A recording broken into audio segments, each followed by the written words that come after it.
საღამოშირობისა მეგობრებო, სად არის ჩემი აქ არის სათვალე. ეს დღეს არის 4 შაბათი, ჩვენ ვართ გაზაფხულის ქუჩაზე, თქვენ კი უსმენთ 98.5 FM, ანუ ეს იმას ნიშნავს, რომ ეს არის რადიო სივრცე. და ეს არის ჩვენი კონსპიროლოგიური გადაცემა ეპშტეინის კუნძული და ჩემთან ერთად მე ვარ ვაკა გორგიაძე, ჩემთან ერთად არიან ჩემი მუდმივი თანაწამყვანები, მუდმივი სტუმრები, ისტორიკოსი გურამ ნიკოლაშვილი და ხან ფილოლოგი, ხან ფილოსოფოსი ზაზა შათინიშვილი. ხან არც ერთი და ხან არც მეორე. მეგობრებო, მოდით ახლა ჩვენ ტრადიციისამებრ მოკლე მიმოხილვა მოვახდინოთ ჩემი აზრით საინტერესო, არა მთავარი, არამედ საინტერესო ამბები. მოკლედ, არის ასეთი გერმანული IT გიგანტი, ყველაზე დიდი კომპანია გერმანიაში, SAP, აი ამ ყველაზე მსხვილმა გერმანულმა IT კომპანიამ უარი განაცხადა გეების და ლესბოსელების კვოტების გაზრდაზე. წარმოიდგინეთ. საშინელება ხდება. ამას კი ახალი ადმინისტრაციის, ტრამპის ადმინისტრაციის ზეწოლით დაასაბუთა გერმანულმა გიგანტმა SAP-მა, რომელიც პროგრამული უზრუნველყოფის შემუშავებით არის დაკავებული, 40%-იანი კვოტის მიღწევის მიზანზე და დახურა თავისი განყოფილება, რომელიც მრავალ ფეროვნებასა და ინკლუზიურობას ეწეოდა. მოკლედ ეს ყველაფერი ახსნით იმით, რომ ეს ტრამპის ადმინისტრაცია მისი ბრძანების თანახმად მათ შეეზღუდებათ საქმიანობა ამერიკის შეერთებულ შტატებში, რაც გლობალური გიგანტური შესაბამისი ტრანსნაციონალური კომპანია. ამიტომაც ამბობენ უარს თქვენ წარმოიდგინეთ და აქ საინტერესო რითი არის ახლა ეს სიახლე, ეს პრინციპში დღეს პრაქტიკულად ყველა ტრანსნაციონალურ კომპანიაში არის ან გაუქმებული ეს ინკლუზიურობის დეპარტამენტები, ან გაუქმების პროცესია, მაგრამ აქ ჩანს ნაცვლად თუ როგორი ერთგულია ეს კორპორატიული ეთიკა რაღაც ღირებულებების მიმართ. აი არის ობამა, ბაიდენი, გვიყვარს გეები და ლესბოსელები. მოვიდა ტრამპი, ისევ შევიყვაროთ ჰეტეროსექსუალ მამაკაცები. აღარ გვიყვარს გეები. და აი ამ თვალსაზრისით, ნუ აღარ აუქმებ რა, ჰეტეროსექსუალურ მამაკაცს, აი ეს ამ იდიოტურ, ესე იგი, არ მიმართავ ამ ყბადაღებულ პოზიტიურ დისკრიმინაციას და ყველაფერი თავის ადგილას. იცი რა, ვაკა თანამედროვე იყო, თუ არის ჰეტეროსექსუალი, მაშინ ქართულად უნდა არა გეი, არამედ ჰეი. ჰეი ვინ მოდის მომავლიდან? ანუ გეი ვინ მოდის? მაგრამ მეგობრებო, მეცაც გეტყვით, ესე იგი, როცა არ არის გეობა, იწყება ჩვენი დღეობა. ჩვენ სხვა ასპექტი უფრო უნდა გვადარდებდეს აი ამ ქართველებს. არა მხოლოდ ქართველებს, ნორმალურ ადამიანებს. გლობალურ სამხრეთს. ჩვენზე რამდენად თითქმის ნორმალური ადამიანი, მაგრამ მაგასაც მნიშვნელობა არ აქვს. მოკლედ, მოდით გავიყენოთ მომავალში. ძალიან შორს არა, აი რაღაც 5 წლიანი პერსპექტივით და აღმოვაჩენთ, რომ შეიძლება კი არა დადგება დრო, როდესაც გეები, ლესბოსელები და ტრანსები ჩვენი დასაცავი გახდებიან. დასაცავი ქართული მართლმადიდებლები და საშინელებას ვიტყვი ახლა ზაზა. აბა. სანატრელი გაგვიხდება ეს პუბლიკა. მართლა? ვინაიდან ილონ მასკის რობოტები. ვაი, მაგაში ასაკი. LGBT წყომ ადამიანები არა, ჩვენ ხო ადამიანები გვიყვარს. ეხლა საუბარი არის არა ადამიანებზე. აი პირდაპირ მნიშვნელობით პროდიუსერს ვთხოვ ჩაუშვას აი ეს რობოტის ვიდეო. მოკლედ, რა ხდება? ილონ მასკმა საუდის არაბეთში ახალი ვიდეო გამოაქვეყნა. ამ ვიდეოზე თქვენ ხედავთ მაყურებლებო, ვინც ვიდეოზე ადევნებს თვალყურს და სხვათა შორის უყურეთ გადაცემას YouTube-ზე და უყურეთ Facebook-ზე. Radio Space, ანუ სივრცის აკაუნტებზე, ანგარიშებზე, არხებზე, როგორც გენებოთ. მოკლედ, მასკმა გამოაქვეყნა ვიდეო, სადაც ჰუმანოიდური რობოტი ოპტიმუსი ცეკვავს. ვერაფრით ვერ გაარჩევ ადამიანისგან. ანუ გულისხმობ პლასტიკას. არა, უბრალოდ ცეკვავს. იცი რა, თუ ცეკვავს ქართულ ცეკვას, მაშინ ეს ჩემთვის მისაღებია. აი, მინაოს ხوار ცეკვავს. მისაღები იქნება თუ არა ეს და რა იქნება მისაღები, ამაზე მოგვიანებით ვილაპარაკოთ. უბრალოდ რაზე არის საუბარი? საუბარი არის იმაზე, რომ ეს რობოტი თვითონ, ანუ თვით შესწავლის უნარი გააჩნია, reinforcement learning, ეს არის, ესე იგი, აი ამ ცდისა და შეცდომის საშუალებით იზიღებს ცოდნას. წარმოიდგინეთ ახლა უმაღლესი შეუძლია ჩააბაროს. უმაღლესი კი არ შეიძლება ჩააბაროს, მას უმაღლესი აქვს, ის არის აღჭურვილი, იქნება აღჭურვილი ხელოვნური ინტელექტით. დამკვირვებელზე არის დამოკიდებული. შენ უკვეთავ ილონ მასკს ამ შემთხვევაში. ხო, სერიული წარმოება იწყება 2030 წელს, 5 წელიწადში სულ, 30 მილიონი რობოტი. შენ უკვეთავ, ეუბნები, მე მჭირდება ну, რა თქმა უნდა, მას ექნება ეს ხელოვნური კანი, ან კლონირებული ადამიანის კანი, მაგას არ აქვს მნიშვნელობა, მოკლედ ვერ გაარჩევ. ეტყვი შეუკვეთავ სქეს. მაგალითად, ამბობენ იმასაც, რომ სექსუალური მოთხოვნილებების დაკმაყოფილებად შეგეძლება ამ რობოტს სურვილის ამები შეიძლება გელაპარაკებოდეს სხვადასხვა ენებზე. ან მაგალითად უკრავდეს რაღაც ინსტრუმენტებზე. არა, იცი, თუ მონიკა ბელუჩისაგან ვერ გავარჩევ. დაე. და ამ თვალსაზრისით არის საინტერესო რა დაემართება ამ სოციალურ კავშირებს. ხო? ანუ ჩემტერს ატომიზაცია საზოგადოების, ოჯახის როგორც ფუნდამენტური სოციალური ინსტიტუტის დეგრადაცია. აი, გურამი გეი ქორწინება არსებობს, რობო ქორწინებაც იქნება. არა, მომისმენე, პრობლემა იქ არ არის, რომ მოიყვან თუ არ მოიყვან. თავარი არის, რომ შენ ვერ განასხვავებ, შენ არ გეცოდინება ეს შენი ცოლი. სულია თუ რობოტი. როგორც დააპროგრამებ, ეგ არის. ხუდია თუ ბოხოხი. თავარებას არ ექნება სული. ორი არის ხუდია თუ ბოხოხი. შენ შემთხვევაში, ეხლა მე წარმომიდგენია. ზაზა ჩათილი უკვეთავს კათოლიკე რობოტს. არა, რომელიც ლათინურად ელაპარაკება. ეს პრობლემა არა, მაგრამ რაღაც ენციკლიკებს უკითხავს, რაღაც მალერის სიმფონიებს შეასრულებს. შენთვის არც ქალი შეიძლება არც რობოტი. გამომდინარე იქიდან რომ ხალხის გულიდან გამომდინარე. ორთოდოქსი ქალიშვილი რობოტი. არავით არა იმრუშო. კარგი. მაჭორის რობოტი. არავით არის სხვა რობოტი არ გაგაჩნია. არ გამაჩნია. სხვა რობოტი უფრო ბოროტი არ გამაჩნია. მოკლედ, აი ამაზე მინდა, ესე იგი, ამაზე მინდოდა მეთქვა, რომ აი ეს რობოტი სულ რაღაც ხუთწლიანი პერსპექტივაში და სხვადასხვა იაპონელები მოვალწეს აპირებენ ამ ტიპის რობოტის გამოშვებას. მოკლედ, ამ ყველაფერს ვადენო თვალყური. მე ბავშვობაში წავიკითხე ერთ-ერთი საბეჭდილება რამაც მოახდინა, ეს იყო აიზეკ, რომელიც აღმოჩნდა თუ მე ისააკი არის, აიზეკ, აზიმოვის მე რობოტი, ეს იყო ჩემი უსაყვარლესი წიგნი. მე წავიკითხე რუსულად. ყველა გვერდს ფურცავდი და ბოლოში ეგ წამი. ია რობოტ. გახსოვს? სამი პრინციპი რობოტმა როგორ რობოტის ქცევის სამი პრინციპი გახსოვს? ლუკ ბესონმა გადაიღო მეხუთე ელემენტი, ყველაფერი ხდება. კალ ჩაპეკმა 1920 წელს შესული არის იმაში რა ქვია სალამანდრებში. არა, ვებსტერში არის შესული რობოტ არა, სალამანდრებში არის ნახსენები. ხო, სალამანდრებში. მისმა ძმამ უკარნახა. კი, მაგრამ რობოტ რაბოტადან. რაბოტა. ეს არის გარდაუვალი. კი. ეს ყველაფერი გაკეთდება. ჩვენ უნდა ეს აი ამაზე ვისაუბროთ, გარდაუვალი რომ არის და ბუნებრივია ეს გარდაუვალია და ეს ადამიანს განსაკუთრებით ეს გამომგონებლის ეს რაღაცა რომ შეიძლება გამომგონებელმა შეეკრას ეშმაკს რაც გიოთემ დაწერა, მაგრამ გააკეთოს ეს უზრუნველყოს გამითა ჩვენ ამას ვერ შევაჩერებთ და როდესაც დავიწყებთ საუბარს საგნოდ, რა თქმა უნდა, ვერ შევაჩერებთ, არც შევაჩერებთ. ამ შემთხვევაში რა გველის. მოკლედ, ეს არის მასკი, ეს არის საუდის არაბეთი, რა კი საუდის არაბეთზე საუბრობთ. მინდა ვთქვა შემდეგი. ანუ ილონ მასკმა ნიღაბი ჩამოიხსნა.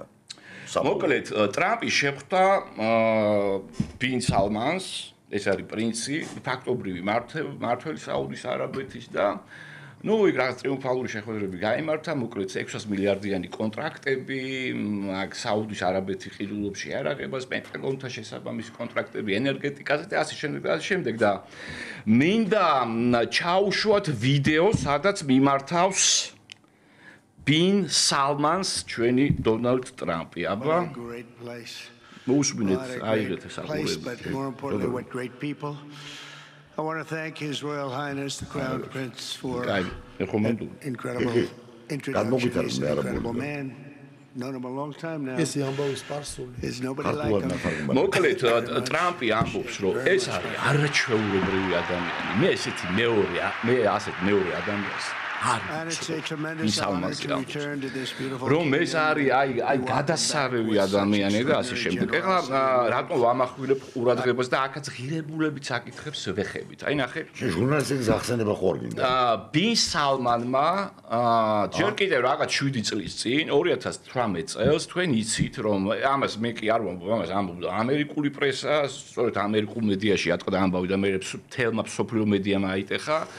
მთელი ამბავი მოკლედ იყო ესეთი პოლიტიკური აქტივისტი, ჟურნალისტი ხაშოგს გულისხმობ, რომელიც შევიდა საკონსულოში თურქეთში, საუდის არაბეთის ტერიტორიაზე და აღარ გამოვიდა და ესე იგი, როდესაც ატყდა მთელი ეს ამბავი, აღმოჩნდა რომ ვერ გამოვიდა ხაშოგი, იმიტომ რომ ის მოკლეს მეტიც შეჭამეს და ნაწევრეს და ისე გაიტანეს საკონსულოს ხოთაშორის ცხედრი დღემდე არ არის ნაპოვნი. მოკლედ ეს რაც შეეხება და ბუნებრივია ყველა აბრალებდა იმას ბინ სალმანს, ვინაიდან ბინ სალმანის პირადი მტერი იყო და ასე შემდეგ. მაგრამ ახლა ჩავუშვათ მეორე ვიდეო. ამ მეორე ვიდეოში I will be ordering the cessation of sanctions against Syria in order to give them a chance აუდიტორიას რომ მან მოუხსნა სირიას ყველა საანქცია და მისი აპლოდისმენტები არის ძანკმაყოფილი ბინ სალმანი ამის გამო და ტრამპი იქვე ეუბნება ამ ჩანაწერში არ არის მე მგონი რომ რას არ მე ეს გავაკეთე შენს გამო ბინ სალმანს მიმართავს და მესამე კიდე არის ფოტო სადაც ტრამპი ხვდება და ხელს არტყევს ალ-შარას სირიის პრეზიდენტს თან ძალიან ის არის სასაცილოა არავის მიერ არ არის არჩეული ეძახიან არის დანიშნული პრეზიდენტი საკუთარ თავი დანიშნა მოკლედ აშარას შეხვდა და ეს მიულოს აი სანქციების მოხსნა და ასე შემდეგ უბრალოდ შეგახსენებთ რომ ჯერ კიდევ რამდენიმე თვის წინ ამერიკის შეერთებული შტატები აშარას ანუ მანამდე ალ-ჯულანის რო ეძახდნენ მის დაკავებისთვის ან ლიკვიდაციის სანაცვლოდ $10 მილიონ 10 მილიონიანი ჯილდო იყო დაწესებული. მოკლედ აი ეს არის ეს მეტამორფოზები რაც ხდება ესე იგი საუდის არაბეთში დღეს დამთავრდა დასრულდა წარმატებით ეს ვიზიტი და ეხლა მე მგონი ყატარში ჩადის თუ უკვე არის ყატარში. მოკლედ მე ეს აბსოლუტურად არ მაღიზიანებს ის რომ ტრამპის სხვათა შორის ამ თვალსაზრისით ყველაზე პატიოსანია და არ თვალს მაგცობს. ეს არის რეალური პოლიტიკა, ის ხედავს რაღაც ინტერესებს, გარდა ამისა მიზანი ამართლებს საშუალებას, თუ კი მიზანი არის დიადი და რა მართლაც დიადი მიზანია, ის ცდილობს ახლო აღმოსავლეთში ესეთი კონსტრუქციის შექმნას, სადაც ერთმანეთში ითანამშრომლებენ ებრაელები, არაბები, სირიელები, პალესტინელები და ასე შემდეგ, ხო? მაგრამ მე მახსენდება ეს მსვლელობა ამერიკის საელჩოსკენ, ჩვენი ამ პუბლიკის. და აქვე იბადება კითხვა. ანუ შენ გიხარია, როდესაც კონგრესი ამერიკელების იღებს რაღაც აი ამ მარაზმს, რომელიც აი ორველის საუკეთესო ტრადიციების თანახმად არქმევს მეგობარი აქტს, ხო?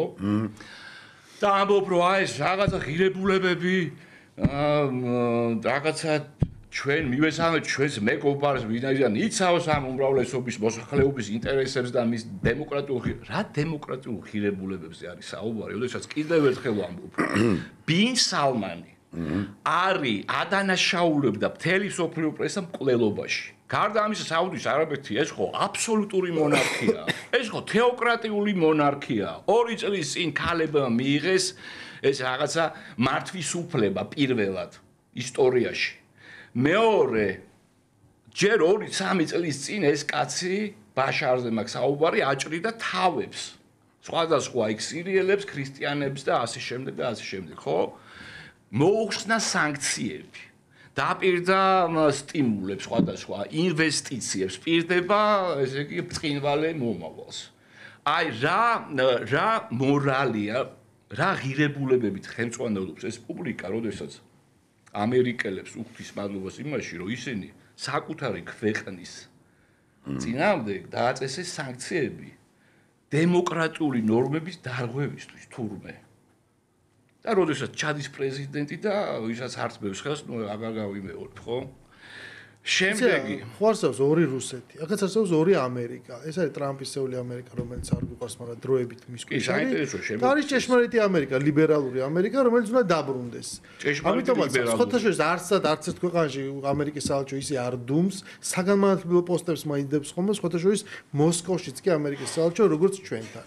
ჩვენთან არის სრული დუმილი და სხვადასხვა ამ დუმილზე იყო ის წერილიც, რომელიც გუშინ გამოქვეყნდა პრემიერ-მინისტრის.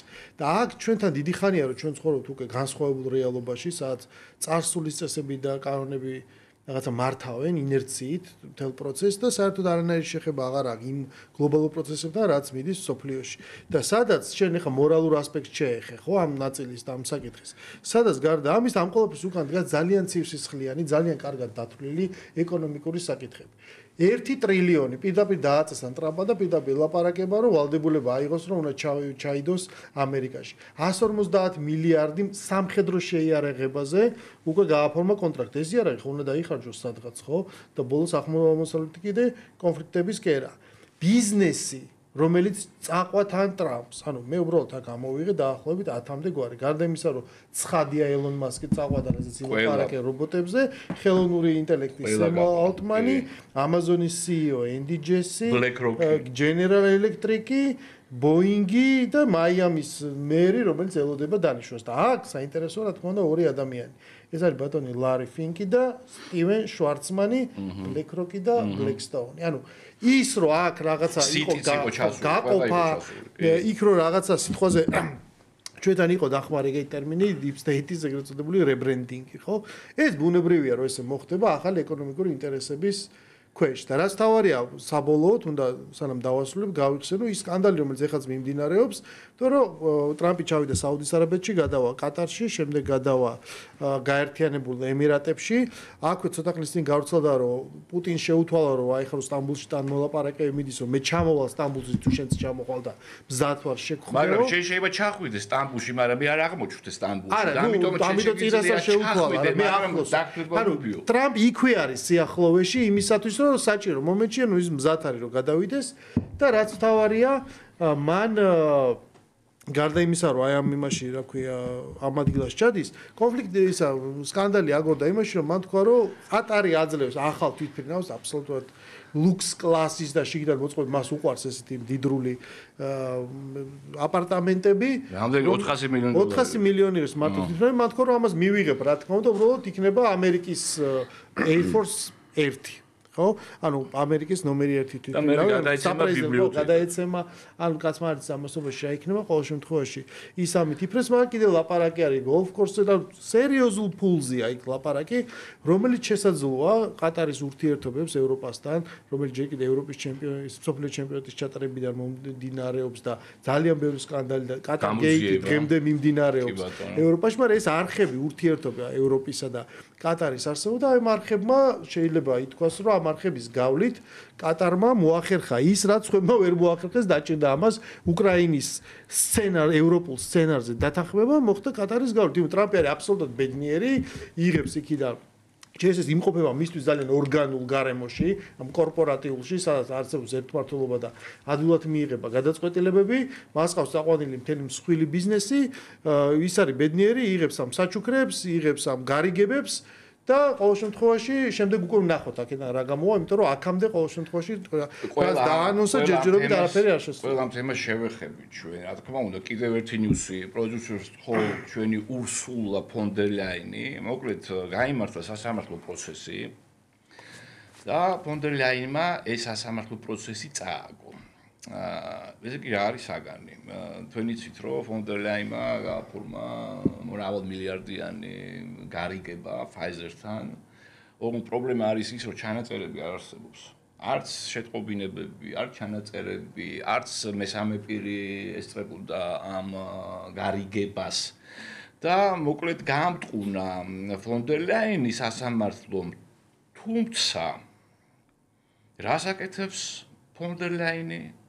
საპასუხოდ დღესვე აქვეყნებს შემდეგ პოსტს. მე მივესალმები ჩვენი მე-17 სანქციების პაკეტის შეთანხმებას რუსეთის წინააღმდეგ. ჩვენ კიდევ უფრო ვიზღუდავთ ხელმისაწვდომობას სამხედრო ტექნიკაზე. ჩვენ სიაში ასევე შევიყვანეთ კიდევ 190 გემი ჩრდილოვანი ფლოტიდან, რომელიც ენერგორესურსების ექსპორტზეა ორიენტირებული რუსეთიდან. ეს ომი უნდა დასრულდეს, ჩვენ გავაგრძელებთ ზეწოლას კრემლზე. ანუ დასავლელი ლიბერალის ტიპიური უკვე სტერეოტიპული სევა რა არის? რა საზიზღრობაც არ უნდა ჩაიდინოს. იქვე არის განტევების უაზის ძებნა არც არის საჭირო, იმიტომ რომ არის დანიშნული რუსეთი და რუსეთი, კრემლი, ეს არის აბსოლუტური, ესე იგი, ჯოჯოხი, რომელიც გააправებს ნებისმიერ უმსგავსობას, რომელიც არის ჩადენილი დასავლელი ლიბერალი და ჩვენი ლიბერალების და სააკაშვილის მარტვილობის პერიოდი, ეს არის ყველაზე ესეთი მკაფიო მაგალითი, ხო? როდესაც დევნას აწარმოებდნენ, როდესაც დახვრიტეს ასობით ახალგაზრდა, როდესაც მიმართეს უპრეცედენტო რეპრესიებს და 400,000 ადამიანი პენიტენციარულ სისტემაში გაატარეს. ვინ იყო დამნაშავე? რა თქმა უნდა, სისხლიანი პუტინი. მაგრამ საქმეც რა არის? ამ ომს ახლა გურამიც ამაზე საუბრობდა და აბსოლუტურად ვეთანხმები რაში ამ ომს დაასრულებს არა სანქციების შიში თითქოს და რომელიც რუსებს საერთოდ არ გააჩნია, იმიტომ რომ გინდი გიგიღია 39,000 სანქცია, გინდა 41 რა. საინტერესო რა მოხდა სხვა სასამართლოში, რომელიც გაიმართა შვეიცარიის კანტონ ცუგის სასამართლოში, კერძოდ გამოჩნდა ვიღაცა ინვესტორი, ჯერ არ ასახელებენ ვინ არის, რომელმაც გამოთქვა დაინტერესება Nord Stream-ის შეძენაზე. ანუ Nord Stream 2 იყიდება.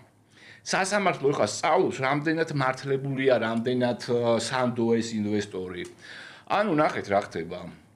არის განაცხადი შეტანილი და არის უკვე თანხმობა მიღებული, რომ კი ბატონო, შენ შეგიძლია იყიდო. ბუნებრივია ეს არის ამერიკელი ინვესტორი, რომელიც გადაიხდის 10 მილიარდ დოლარს, რომელიც გარდა ამისა გადაიხდის რაღაც თანხას, რომელიც სჭირდება აი მეორე მილის გასარემონტებლად, აფეთქების შედეგად, რომელიც დაზიანდა. შემდეგ ეს ინვესტორი უსტ-ლუსკი ქვია, აი ამ ямალზე ამდებარე, ესე იგი, აი ამ გაზის იმას რა ქვია, საბადოს. ყიდულობს რუსულ გაზს, ამ ესე იგი თავის უკვე პრივატიზირებულ ნაკეთ იმაში მილების მეშვეობით აგზავნის ამ გაზს ევროპაში და ყიდის როგორც ამერიკულს. 2035 წლისთვის მე მგონი ნორვეგიული გაზის მარაგი იწურება. ეს დამტკიცებული მარაგი რაც გააჩნია რუსებს არის 100 წლიანი. ანუ შედეგად რას ვიღებთ? რომ ამერიკელები რუსების მეშვეობით მთლიანად აკონტროლებენ ევროპის ენერგეტიკას. აი ამ ნაბიჯმა შეიძლება დააჩქაროს ეს სამშვიდობო შეთანხმებები და ამ თვალსაზრისით მართლაც საინტერესოა თუ რა მოხდება ხვალ. მე არ მგონი რომ პუტინი ჩავიდეს, მე მგონი უკვე დასახელებული არის ისევ მედინსკი. ანუ პუტინი არა ერთ მნიშვნელოვნად მეანიშნებს რაზე რომ აი ეს რაუნდი გამიხილოთ როგორც სტამბულის მოლაპარაკებების გაგრძელება, რომელიც სხვათა შორის დაახლოებით ამ დროს შეწყდა 2 წლის წინ. მოკლედ მეგობრებო, აი ესეთი არის ვითარება და მოდით კიდევ 3 წლის წინ. და მოდით ისევ დაუბრუნდეთ ჩვენს პოსტადამიანურ მომავალს. ვერ შევაჩერებთ, არც შეჩერდება და რა გვიშველება. კარგია. მოდი ზაზა. მოდი თავიდან დავიწყოთ ის, რომ ეს ძალიან მნიშვნელოვანი მომენტია. მთელი ამბავი არის ის, რომ ომი არსებობს. ეს ფენომენი. ჩვენ მეორე მსოფლიო ომის შემდეგ 80 წელი ვიცხოვრეთ ისე, თითქოს ომი არ არსებობს. და ამ დროს ომი არსებობს. და ყველაფერი შეიცვალა და ყველაფრის შეცვლა დაიწყო მაშინ, როდესაც დაიწყო ომი. ომი რა არის? როგორც ჰერაკლიტი ამბობდა, ომი არის ყველაფრის მამა და ყველაფრის მეფე. ომი ანაწილებს ადამიანებს მონებად და თავისუფლებად. ომი ანაწილებს ადამიანებს ღმერთებად და ადამიანებად. ნუ რა ხდება? რეალურად არის სიტუაცია ესეთი, სხვა შორის იყო ძალიან არაჩვეულებრივი ეს მეტაფორა თავის დროზე, რომელიც მე მგონი ახლა ამ ომმა გამოაჩინა, რომელსაც ქვია ჰამბურგული ანგარიში. ჰამბურგის ანგარიში. კერძოდ 20 წლებში გაჩნდა ეგეთი ძალიან საინტერესო, ეს ფენომენი მალამდეც იყო ცნობილი. რომ ეს მაშინ რაც დღეს კიკბოქსინგია, მაშინ იყვნენ მოჭიდავეები და როცა ჭიდავდნენ ეფექტისთვის. მაგრამ წელიწადში ერთხელ ჰამბურგში იყრებებოდნენ, სადაც არავინ არ უყურებდა მათ და სადაც ისინი ჭიდაობდნენ რეალურად. აი ვინ არის სინამდვილეში. და აი ჭიდაობდნენ უშნოდ, ულამაზოდ, აი ბოლომდე. ივან პადუბნი და გენიალურმა რუსმა ფილოლოგმა ვიქტორ შკლოვსკიმ 20-იან წლებში გამოიყენა ეს მეტაფორა ლიტერატურაში. რომ ვინ არის აი სინამდვილეში რა ხდება. აი დღეს არის სიტუაცია, როცა ვიღაცა პოპულარულია, ვიღაცა ნაკლები, ვიღაცა კარგად იკითხება, ვიღაცა სულად იკითხება და გამოიყენა ეს მეტაფორა და მაშინ ეხლა მე შევეცდები გადავიყვანო ეს აი ძიუმა ალექსანდრ ძიუმა არის ძალიან ხშირად ფორმაში არ არის და არის ხალიჩასთან ჟორჟ სანდი ჩავთვალოთ რომ კაცია არის ძალიან ისეთი რა ჩატეწონოსანი აი ბალზაკი არის ჩემპიონი აი თუ ამ სიტუაციიდან შევხედავთ არა რეალურად სიტუაციას იგებს ის ვინც იგებს ფრონტზე ომს ჩვენ გვაქვს ძალიან ბევრი ესეთი წარმოდგენები რა ხდებოდა მეორე მსოფლიო ომის დროს ვინ იგებდა ვის ხარაზე იყო ვინ მოიგო ეს ომი ომი როცა დამთავრდა ყველა ჩვენი ისა გვაქვს ხო ამერიკას მეაჩნია რომ მეორე მსოფლიო ომი ამერიკამ მოიგო ევროპას მეაჩნია რომ ნეტა არ მოიგო სტალინს, იმიტომ რომ სტალინი ჰიტლერზე უარესია. არა, აქ მე მგონი ტერმინები, ანუ გვეშლება რა, არის გამარჯვებული ომში და არის მოგებული. აი მოგებულის თვალსაზრისით, რა თქმა უნდა, ამერიკის შეერთებული შტატები არიან ერთადერთი ქვეყანა, რომელმაც მოიგო ომი. ანუ მოიგო ეკონომიკა, გახდა ყველაზე მსხვილი ეკონომიკური. ეს ასე ამას მეტყველებს მონაცემები ჯაზა. 51% მსოფლიო ეკონომიკის. იცი რა, რაღაცა აზრით. 400,000 ადამიანი დაღუპული და მოგებული ომი, გამარჯვებული ომი. გასაგებია, მაგრამ ორ სიტუაცია, მოდიხა ცოტა ობიექტურები ვიყოთ რა. ესე იგი, გასაგებია რომ საბჭოთა კავშირმა ეს ომი მოიგო, გაიმარჯვა. ეს ომი ამ ომში გაიმარჯვა ხმელეთზე.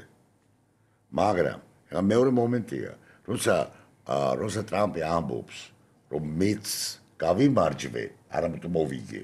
აქ არის ესე რომ და მხოლოდ მე გავიმარჯვე. არა, გასაგებია, მაგრამ უყურე რა არის პერლ-ჰარბორი, არის და ჩემს გარეშე დამარცხებული. არის საჰაერო და გასაგებია. საჰაერო ომი და ომი ოკეანეში. კი. იქ წყნარ ოკეანეშია. აი მომისმენია. აი მაგალითად, ეხლა სტატისტიკურ ფაქტს მოგიყვან. არა, აი ძალიან საინტერესოს. პირველი წლის განმავლობაში გერმანელებმა ჩაძირეს 365 ამერიკული გემი. კი. და თვითონ ამერიკელებმა ჩაძირეს გერმანული 32. შეგესმის რა ზეალაპარაკი?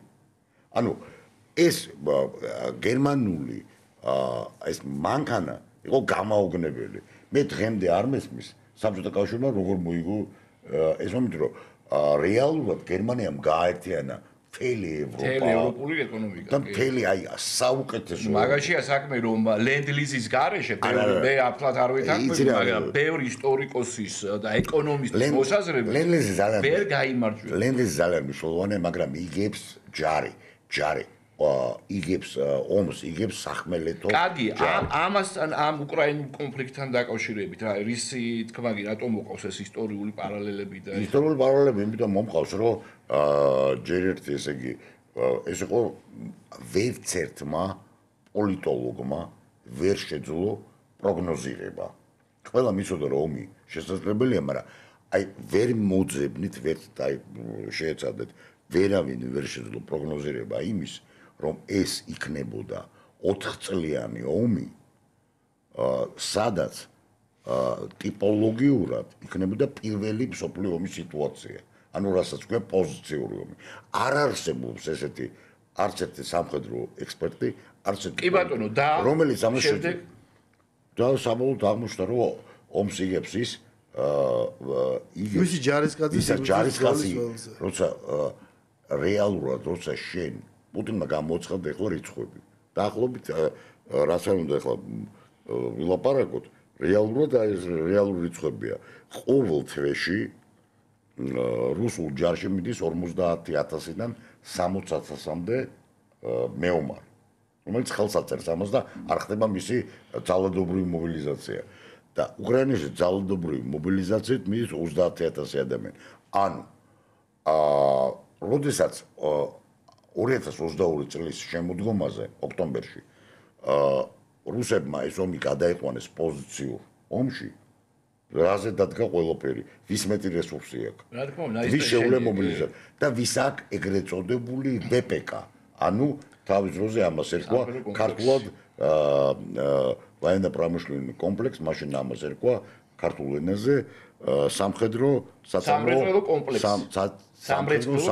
კომპლექსი აღმოჩნდა რომ მთელი ნატო ამერიკის შტატები ვერ აწარმოებს იმდენ ჭურს მეც გეტყვი ამერიკის შეერთებულება პლუს ევროპა ვერ აწარმოებს და აქ პრობლემა ძალიან მარტივია თქვენ იცით რა არის თვითღირებულება ამერიკაში ან ევროპაში წარმოებული ჭურვისა დღეს აღწევს 6-დან 8000 ევრომდე დოლარამდე და მათ შორის რუსეთში ღირს 10000 მანეთი გურამ შენ რატომ დავიწყეთ რობოტზე და რატომ დაუბრუნდით ამ იმაზე ესეც ძალიან საინტერესოა ანუ ზაზანეს დაინახა მოკლედ და შენთვის რა არის აი ამ სიახლეებში ისი მომხილო ჩვენ მოვახდეთ რა არის ნიშანდობლივი და რას ფიქრობ მე პირველ რიგში ზაზას უნდა დავეთანხმო ამიტომაც იყო საბჭოთა კავშირის მსხვერპლი 27 მილიონი აი რობოტებიც რო გააკეთო და ის გახსოვთ ბავშვობაში რო იყო რა იმას არგონავტებზე ფილმის აიეტის რობოტები რო გამოდიან დრაკონის კბილებიდან რო აღმოცენდებიან სხვადასხვა რუსებს აქვს და თუ არ ვწდები პუტინსაც აქვს ნათქვამი რომ იცით რა არის მათი ტექნოლოგია ძალიან რთულია ჩვენ პრიმიტიული ტექნოლოგია გვაქვს იმას ვჭირდება დნ პროგრამული უზრუნველყოფა ასე შემდეგ ეხლა უკრაინას რომ მიცეს 310 ტრამპა რო დაუმტკიცა აი როგორც კი მინერალებზე ხელმოწერა გააკეთა 310 მილიონის დახმარება სულ პრაქტიკულად მხარდაჭერისმული უკვე არსებული იარაღის F-16-ების პროგრამული უზრუნველყოფა ჭურვები აი ეს მხარდაჭერითი ტრანშია ესე ვთქვათ ეს არის არაფერი ახლის მიცემა ხო და მეორადი ნაწილები და ასე შემდეგ. ამიტომ საქმე იმაშია, რომ ძალიან საინტერესო იქნება ეს დღეები, როგორ მოხდება, ანუ აი ტრამპის არაბული ტრიუმფის და არამული ზღაპრის შემდეგ. იქ რეალურად რა შედეგს მიიღებს, ყველაზე მეტად რაც უჭირს დასავლეთ სამწუთას არის ის, რომ რატო რთულდება ამ გარიგების მიღწევა, ხო? იმიტომ რომ იქ მოხდება, რაც აქამდე არ ხდება, პირველად აღიარება და დაკანონება და ეს ნოტები უკვე გაისმა, რაღაცა რაც მოიგო რუსეთმა. ანუ შეუძლებელი იქნება, რომ რაღაცა კონტექსტში რუსეთის მოგება არ გამოჩნდეს, ხო? დღეს უკვე მაკრონი იძახდა, რომ ანუ ფაქტია უკვე რომ 2014 წლამდე რეალობას უკრაინას აღარ აქვს თავი რომ აღიდგინოს. უკვე ჩვენ აღარ აქვს თავი რომ მივაწოდოთ იარაღი. ანუ გაგვითავდა რაც შეგვიძლია ის მიწოდებაც მივაწოდეთ.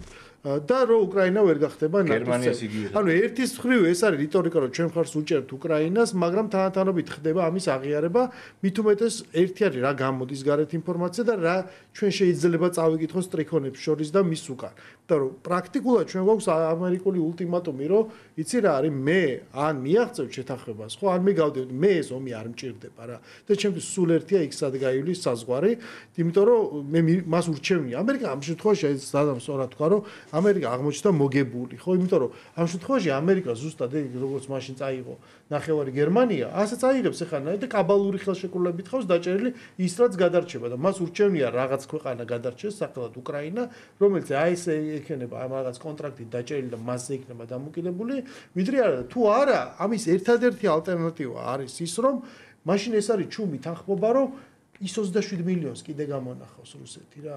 და შეიძლება გაგრძელდეს ავღანეთის ომი 10 წელი გრძელდებოდა. და ესე გაგრძელდება. ერთ-ერთი ვინც წინასწარმეტყველებდა ამ ომს იყო ალექსი არესტოვიჩი, რომელიც ეხტარა 2035 წლამდეა სხვადასხვა ფაზებით. ეს ძალიან გრძელი ომია იცახა. შეიძლება შიგადაში გაჩერება მოხდეს, მაგრამ რუსეთი არ გაჩერდება, იმიტომ რომ მან სტრატეგიულ მიზანს უნდა მიაღწიოს. და 4 წელი უკვე პრაქტიკულად შესრულდება, ხო, 3 წელიდან ნახევარი გავიდა. აქედან გამომდინარე, მაშინ ეს ნიშნავს დათმობას, გაწირვას უკრაინული სახელმწიფოსი, უკრაინული ხალხის და ოღონდ ვერავინ პროგნოზირებს მერე რა იქნება. რამდენი ხანი დაჭირდება, ჩამოიშლება ფრონტი, არ ჩამოიშლება, მოიგებს თუ რამე უარესი იქნება. ფაქტია, რომ ამ 9 მაისსაც გამოჩნდა, რომ მან მოახერხა შაშანდელი 9 მაისთან შედარებით უფრო მეტი კონსოლიდაცია. ამიტომ ამ დღეებში ეს ძალთა ბალანსი კიდევ ერთხელ გაიზომება და გამოჩნდება რა და როგორ არის და ამას რაღაცა ერთგვარი შეფასება მიეცემა ეს ყველაფერი იმ ფონზე, როდესაც აშკარა არის, რომ ყველანაირი ფარული მექანიზმების ამოქმედება ხდება, ხო? ის დიდი კაპიტალი ისე დგას ტრამპის უკან და შიგნით არ ხდება იმ ტიპის ბრძოლა, რომ ტრამპს პრობლემა შეუქმნან. მეორეს მხრივ მიმდინარეობს, თქვათ, აი ეპშტეინის კუნძულზე დაგროვილი ფაილებით ერთმანეთის შანტაჟი. ფაქტია, რომ შექმნილა კონიუნქტურამ აშკარად ძალიან მოკლე დროში აირჩიეს ჩვენი წინაგადაცემი მიეძღვო პაპს, ხო? ამას ძალიან დიდი ხანი არ დაჭირა. ერთხელ ამოვიდა მგონი შავი ბოლი მხოლოდ და მერე პირდაპირ აირჩიეს. და ძალიან ისეთი პოლიტკორექტული გადაწყვეტილება გამოვიდა რა. თან აირჩიეს ამერიკელი, მაგრამ არ აირჩიეს ის, ვინც უნდოდა ტრამპს. აირჩიეს ლიბერალი. ძალიან საინტერესოა. არა, არც ლიბერალი. აი მოდი ამაზე დავით. ძალიან ზომიერი შუაშესტური, რომელმაც არა, ფრანცისკის მიმდევარია და ხო, მაგრამ ძალიან ზომიერი. ყველაზე საინტერესო რა არის, რომ აი პაპის არჩევნებთან დაკავშირებით შეიძლება ითქვას შემდეგი რაღაც მოხდა ძალიან საინტერესო გადაწყვეტილება. არ აირჩიეს არც ლიბერალი კუპიჩი და არც კონსერვატორი ტიმოთი დოლანი. აირჩიეს ზუსტად პროვოსტ მარტინესი, რომელიც ერთდროულად არის როგორც ამერიკელი, ასევე პერუელი ნატურალიზირებული. მოქალაქეობა მიღებული, დედით ესპანელი, ორენოვანი. ხო, იტალიელი ფრანკი, ამავე დროს რა არის საინტერესო. მას აქვს ორი ხარისხი მათემატიკაში და ფილოსოფიაში და პლუს არის კანონიკური სამართლის სპეციალისტი, ხო? ჩვენს მაყურებელს და მაყურებელს რო აუხსნა. რას ნიშნავს კანონიკური სამართალი? კანონიკური სამართალი არის საეკლესიო სამართალი, რომელიც არის ლათინურ ენაზე დაწერილი, ანუ მან იცის ლათინურ. ესე ძალიან დიდი იშვიათობაა სხვა შორის. აქედან გამომდინარე, ის თავის თავში აერთიანებს ორ ამერიკას. ამერიკას გლობალური სამხრეთის გაგებით, მარტო სამხრეთ ამერიკის არ გულისხმობთ, რომ თუ ასე დავალაგებთ, რომ არის დასავლეთი და გლობალური სამხრეთი, ჩვენც ქართველებით შევდივართ გლობალურ სამხრეთში და არა დასავლეთში. ამ გაგებით ეს არის პაპი, რომელიც აირჩიეს მას ქვია როგორც კიდურესმა კონსერვატორებმა უწოდეს ნორმალური პაპი. პაპი, რომელიც გამოხატავს ტრადიციულ ფუნქციებს. მან დაიხურა ტიარა, მან მოიცვა ეს თავისი პეპლუმი, მან ჩაისვა წესიერი ფეხსაცმელი. გამოვიდა და პირველად იმღერა ლათინურად რეგინა წელი. ანუ ყველაფერი გააკეთა. აიღო პიუს მეცხრის ვატიკანის ცნობილი, როდესაც გარიბალდი დაამხო პაპის სახელმწიფო, საუკუნეების განმავლობაში პაპი იყო როგორც საკრალური, ასევე სეკულარული მმართველი, ხო? ვატიკანის ტყვე, ყველაზე დიდი პონტიფიკატი, მისი კვერთხი და მისი ჯვარი აიღო. ყველაფერი გააკეთა. და ასთავარე დაირქვა სახელად ლეო, რომელიც ძალიან მნიშვნელოვანი სახელია. თვითონ კი თქვა, რომ 13-ის გამო დავირქვიო, მაგრამ ბევრი ლეონ პირველი ჩვენთვის მართლმადიდებლებისთვის და ქართველებისთვის არის ძალიან მნიშვნელოვანი. რატომ? იმიტომ რომ სწორედ ლეონ პირველის გამო გაწყდა ურთიერთობა ქართველებსა და სომხებს შორის. ისინი აღმოჩნდნენ მონოფიზიტები, ლეონ პირველი დიდი და ჩვენ აღმოჩნდით მართლმადიდებელი კათოლიკეები. მაშინ ეს ერთი იგივე იყო. აქედან გამომდინარე, მან აი ეს 13-ვე ლეონი დაწყებული ლეონ პირველი დიდი და რომელიც მართლმადიდებელი ეკლესიის წმინდანიც არის და ერთ-ერთი ეკლესიის მამა, სხვა შორის, ხო? აქედან გამომდინარე, ეს ადამიანი გამოხატავს ერთიანობას და ყველამ შვებით ამოისუნთქა. თომას მანს თავის არჩეულებრივ ესეში, რომელსაც ეწოდება ერთი რომანი, როგორც წერდა დოქტორ ფაუსტოს, რომელიც არანაკლებ აქედან წამოვიდა მე მთელი ჟანრი, როგორ დაიწერა დოქტორი ფაუსტოს, როგორ გადავიღეთ ბერტოლუჩის მე-20 საუკუნეში. კარიერის საოცარი ადგილი, რუზველტის წავიდა ემიგრაციაში, თომას მანი გაიქცა ფაქტობრივად, მიიღეს და რუზველტის დროს მიიღო მოქალაქეობა და 54 წელია რუზველტი გარდაიცვალა. და თომას მანს დღიურში აქვს რაღაც საოცარი ადგილი. აი ძალიან ხო არის რაღაცა მაღალი ლიტერატურა, თომას მან მაღალი ლიტერატურა, მაგრამ კიდევ ერთი მომენტია, როცა ხდება რაღაცნაირი შეფასება მწერლის და როცა რუზველტი გარდაიცვალა, უწერია ამერიკელმა ხალხმა შვებით ამოისუნთქა, იმიტომ რომ ძალიან მაღალი სტანდარტები ჰქონდა და ძალიან ზევით ეზიდებოდა ამერიკელ ხალხს და მას უდიდო ჩვეულებრივი ცხოვრება. ეს რა არის ჩვეულებრივი ადგილი და მე ესე ვიტყოდი რომ ბენედიქტე მე-16 საოცარი ინტელექტუალური და ძალიან მძიმე პონტიფიკატის პერიოდში, როდესაც მას ყველაფერს აბრალებდნენ ჰიტლერის პაპობიდან დაწყებული რაც, მაგრამ ვერავინ ვერ უარყოფდა მის ინტელექტუალურ ძალმოსილებას, მეორე მხრივ ღვთისგლახა ფრანცისკე, რომელიც იყო ნამდვილი ასკეტი და აბსოლუტურად აი ფეხებს უკოსნიდა უცხოტომელებს და მიგრანტებს და ციხეში მყოფ პატიმრებს, ხო? ამის მე მოვიდა ნორმალური პაპი, რომელიც გამოხატავს იმას, რაც არის დაწერილი. და რას თავარია, რაიღო? არა მარტო ვიკიპედიაში, არამედ რაც არის დაწერილი ბრიტანიკაში და რაც არის გაწერილი, აი როგორ უნდა იყოს პაპი. ანუ პაპი, რომელიც იღებს ყველა სიმბოლოს თავის. ეს ძალიან სერიოზული მომენტია. ყველა სიმბოლო აიღო ხელში, ლათინურად დაიწყო ლაპარაკი, თავის გუშინ 13 მაისია ჩვენთვის კათოლიკებისთვის ძალიან მნიშვნელოვანი დღეა ფატიმის ღვთისმშობლის გამოსხადების დღე და ფატიმის ღვთისმშობელს მიმართა ესე რომ მე და ძალიან საინტერესოა მე რობერტ ფრენსის პრევოსტ მარტინესი ორივე გვარი ან დედის გვარი და მამის გვარი მოგმართავ წმინდა ღვთისმშობელო და პირველ შვიდობა და მთავარი უწყება სხვა შორის ან ფატიმის ღვთისმშობლის იყო სწორედ რუსეთთან დაკავშირებით რომ აი რუსეთი უნდა აკურთხოს მამამ უწმინდესმა მამამ და ყველა წინასწარმეტყველება არის უკვე გამოქვეყნებული ბარჩა.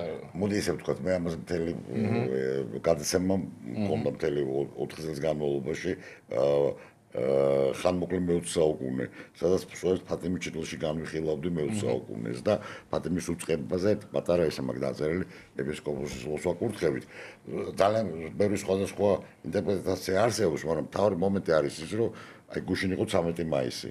1991 წლის 13 მაისს როდესაც საბჭოთა საქართველოს უდიდესი დღე დინამომ დაამარცხა ienis kaltsais 2-1 ზუსტად იმ დღეს ესროლეს იოანე პავლე მეორეს რომელიც იყო ნაცინასწარმეტყველები ამ ფატიმას უწყებაში ღვთისმშობელმა 1917 წლის 13 მაისს როდესაც ფატიმაში პორტუგალიაში პირველად გამოეცხადა სამ ბავშვს ლუსიას ფრანშიშკოს და ჟაშინტას უთხრა ამ ბავშვებმა პორტუგალების გარდა არცერთი არ იცოდნენ და პირველი გამოცხადება იყო ზუსტად 13 მაისს და იწინა ღვთისმშობელმა სამი უწყება მოგვცა მაშინ რომელიც იყო დაშიფრული 1991 წლამდე 1990 ერთ-ერთი იყო რომ პაპის სიკვდილი არა assassination მოკლა და იოანე პავლე მეორე რომელსაც ესროლეს გახსნა და ზუსტად იყო ეს როლის იმ დღეს, როდესაც მოხდა პირველი გამოცხადება, ეს არავინ არ იცოდა. ის იყო დაშიფრული ლუსიას მიერ ორი უკვე მკვდარი იყო, სხვაჩას მე ვიყავი ფატიმაში, აი სადაც ესენი დაიბადნენ. ნუ ხა დღის დიდი მოულოდნელობის ადგილია, მაგრამ ის ადგილი არის და აბსოლუტური სიღატაკე. აი მეორეჯერ ეგეთი განცდა მქონდა ჩარგალში, ვაჟას სახლი რომ ნახე. აი სადგა ყურესა ამა ქვეყნისასა და ღვთისმშობელის სადღაც ღვთისგან დაკარგულ ქვეყანაში აი ეს ბავშვები არიან წემსები 11-12 წლის ბავშვები უღატაკესი პორტუგალიის ყველაზე ღატაკი ადგილი და იქ გამოეცხადა ღვთისმშობელი სხვა შორის ეს დაიწყო ჯერ კიდე მე-16 საუკუნეში აცტეკ დიეგოს გამოეცხადა გვადალუპეში. ანუ მან ამით რა თქვა რომ მე ვარ ყველგან კარგი, გურამ, ჩვენ გვჩება ძალიან ცოტა დრო და მე მაინტერესებს შენი აზრი რასთან დაკავშირებით. მოკლედ, გასაგებია რაც ხდება ახლა იქ რუსებთან მიმართებაში, არის ალბათ დიდი ვაჭრობა გაჩაღებული იგივე ამერიკელებთან, ევროპელებთან ცალკე და პრინციპში აქ ერთი პრობლემა არის, ანუ ის ტერიტორიები რაც არის შესული კონსტიტუციაში ამ ტერიტორიების დაპყრობაზე არის საუბარი. ხა ისე არავინ არ დაუთმობს ამ ტერიტორიებს და ერთი წუთით დაპყრობაზე თუ გაფორმებაზე. გაფორმებაზე, რა თქმა უნდა. მეორე არის ის, რომ ცდილობს ახლო აღმოსავლეთში რაღაც წესრიგი დაამყაროს, ისე რომ ისრაელი და სირია და მაგალითად იქ რაღაც სხვა ქვეყნები არ ქმნიდნენ პრობლემებს და ამ შემთხვევაში შეიძლება ჩვენი ეს დერეფანი, კავკასია, ვიწრო ხელი, რომელიც პრინციპში რუსების და ამერიკელების გარიგების შემთხვევაში ჩინეთს შეიძლება ალტერნატივის გარეშე დარჩეს რა. შენი აზრი მაინტერესებს. კონკრეტულად, როდესაც ამ მეგობარი აქტს იღებდა, ცხადია რომ ტრამპმა იცოდა, ცხადია რომ ადმინისტრაცია მიცოდა, რატომ აკეთებს? იგივე რეალ პოლიტიკია და აქ არ აინტერესებს არც ღირებულებითი რაღაც ნათესაობა, არც ის რომ ესე იგი აი ეს რაც კობახიძეს პრემიერ-მინისტრის წელში იყო გამოქვეყნებული, რომ ეს მესეჯ ბოქსი რომელიც თქვენ გაქვთ, მანამდე სანამ თქვენ მოხვიდოდით, ჩვენ ვამბობდით ამას სულ და რატომ გვექცევით ასე უსამართლოდ? აი მე მაინტერესებს აქ ტრამპის რითი ხელმძღვანელობს ტრამპი ისევ გეოპოლიტიკით და რეალური პოლიტიკით თუ როგორც საქართველოს არის ეპშტეინის კუნძულის ანტიპოდი რა ეს არის პატარა კუნძული აქეთ ხო ხდები სადაც საერთოდ სხვა კანონზომიერები მიმართავს ანუ ჩვენ არა გვაქვს არაფერი ჩვენ ვხედავთ რომ აი შეიკრიბა არაბული სამყარო და მას შესთავაზეს ტრილიონი ევროპაში არის ის ბაზარი ევროპაში არის ენერგეტიკა უკრაინის თელი ანუ ყველა რაღაცა როგორც აი მოგვები მიართმევენ რაღაც ძღვენს ზუსტად ესე აზრებს ყველა რაღაც საქართველოს ეს არაფერი არაა გარდა თავისი მტკიცერ წვიმისა როგორც იყო ლეონ პირველის დროს ხო და ეს რაღაცა ისტორია 1000 წლების განმავლობაში ესე მეორდება და ჩვენ ზუსტად ეს წერია იმ წერილში რომ ჩვენ გვაქვს ეს ღირებულება რომელიც ერთ-ერთი ემთხვევა. აქედან გამომდინარე აუხსნელია ის დამოკიდებულება რა ჩვენ გვაქვს იმიტომ რომ ჩვენ სამომხმარებლო დამოკიდებულებით თუ გინდათ საქართველოს აქედან ვერაფერს ვერ წაიღებ და ჩვენც ვერსად ვერ წავალთ. ეს არ არის ღაზას სექტორი რომ მოდი მე ყველას გადავასახლებ და შემდეგ იქიდან გამოვძერწავ რაღაცა რივიერას ხო? ჩვენ აქ ვართ და სწორედ ეს იყო ამ წერილში წარმოთქმული ნათქვამი რომ ან ესე იქნება ან მაშინ ჩვენ გვჭირდება რომ რაღაცნაირად პასუხი გავიგოთ. იმიტომ რომ თუკი ერთი წელია მიმდინარეობს მაგალითად იგივე თუნდაც ხო პატარა დეტალი არაკლიის პროექტი სადღაც ეს უნდა გაფორმდეს და უნდა დაიწყოს ამიტომ თქვენ დროზე ღირებულებით თანხმდა არსებობს თქვენ ამას ან აღიარებთ ან უნდა ჩამოყალიბდეთ რა გინდათ აქედან და როგორ გინდათ რა მიმართულებით გინდათ რომ ეს ურთიერთობა გაგდლას გასაგებია რომ შეიძლება ტრამპმა იცოდა გასაგებია რომ ის თავისი რაღაცა ესეთი პროტესტანტული მიდგომით შეძლო აქ აძვირებდეს რაღაცა ფას. გასაგებია რომ მან იცის რომ ეს დრო გადის და მას სიტყვაზე ამ კუთხით არც და არ ეჩქარება. ჩვენთან არის არჩევნები, ჩვენ გვჭირდება საზოგადოებრივი თანხმობა. აი არჩევნების წიაღში დაბრუნება და ეს უაზრო პროტესტი და წერილში ესეც იყო ნახსენები, როდემდე შეიძლება ეს გრძელდებოდეს, ხო? თუ ძალადობრივად არ გადადის, ჩვენ ამ პროტესტის საშუალებას ვაძლევთ. და ეს პროტესტი იმართება, მაგრამ ესე შეიძლება მუდმივად გაგრძელდეს. ფაქტია, რომ ჩვენ დღეს ვიღებთ რეჟიმს, რომელიც ამ ნავთს ასხავს და საკვებს აძლევს. აი ამ პროტესტს და ეს არჩევნების თარიღი ახლოვდება. შესაბამისად, ეს წერილი იყო კიდევ ერთი შეხსენება იმისათვის, რომ იცი რა არის დრო თუ თქვენთვის გადის, მას ხო ეჩქარებოდა 100 დღის განმავლობაში მოესწრო. მას ხო ეჩქარება ეხაცა უკრაინის კონფლიქტი დაამთავროს. ჩვენთვისაც მნიშვნელოვანია, რომ ამ 2025 წელს ეს ცვლილებები აქ აისახოს, მაგრამ ჩვენი მტკიცერ წმენის გარდა ესე ვთქვათ და იმ ერთგულების გარდა და რაც არგუმენტაცია წერილში იყო მოყვანილი, ჩვენ ვერაფერს ვერ შევთავაზებთ მას, იმიტომ რომ ჩვენ 1000 წლები გვაქვს აქ ნაცხოვრები და არ ვაპირებთ ვთქვათ არსად წასვლას. და აქედან გამომდინარე თავაზობთ ამ ხელს, როგორც თავის დროზე დადიოდნენ დასავლეთში ქართველი დიპლომატები იქიდან რა ჩამოქონდათ სხვადასხვა დროს საკითხავია, მაგრამ ეს ისტორია გრძელდება რა და საქართველოს ისტორია ზუსტად ამგვარად გაგრძელდება ამერიკით ან მის გარეშე. უღრმესი მადლობა გურამ, უღრმესი მადლობა ზაზა, როგორც ყოველთვის არაჩვეულებრივი და ძალიან საინტერესო მსჯელობისთვის. ვემშვიდობები ჩვენ სტუმრებს ერთი კვირით, ხოლო თქვენ ჩემო მსმენელო ორი დღით პარასკევს კვლავ შევხვდებით უკვე დიდ სივრცეში რა თქმა უნდა ამდენად ყველაფერი იქნება კარგად იყავით კარგად სულ კარგად ბრძანდებოდეთ ნახვამდის